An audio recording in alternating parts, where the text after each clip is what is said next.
Thank you. The next speaker will be Mr. Fernandez from United European Left.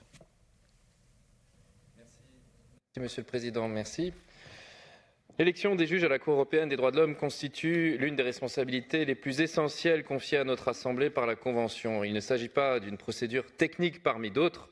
Il s'agit de garantir que les femmes et les hommes appelés à protéger les droits fondamentaux de plus de 400 millions d'Européens soient les plus qualifiés, les plus indépendants et les plus impartiaux.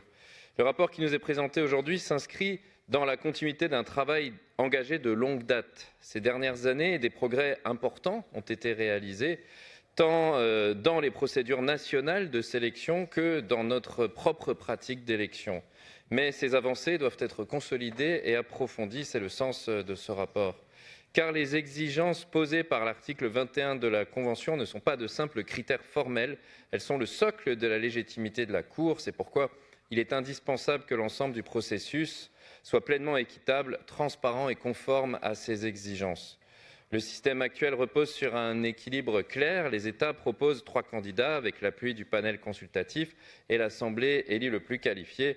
Il ne s'agit pas de remettre en cause cet équilibre, mais de l'améliorer. Et cela passe par un renforcement de la transparence, de la coopération et de la confiance entre tous les acteurs.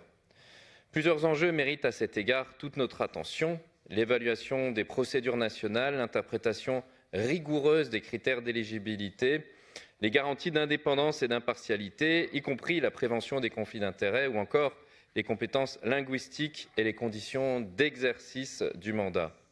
Les travaux menés avec le panel consultatif, avec la Cour elle-même, ainsi qu'avec d'anciens juges et des experts de haut niveau ont montré une chose: la qualité du processus de sélection est indissociable de la qualité de la justice rendue. Et dans un contexte où la Cour est confrontée à des défis croissants, il est de notre responsabilité collective de veiller à ce que les meilleurs profils continuent de s'y engager. Améliorer la procédure d'élection, c'est aussi renforcer l'attractivité de la fonction, garantir des règles claires et exigeantes et assurer une meilleure reconnaissance du rôle des juges, y compris après leur mandat.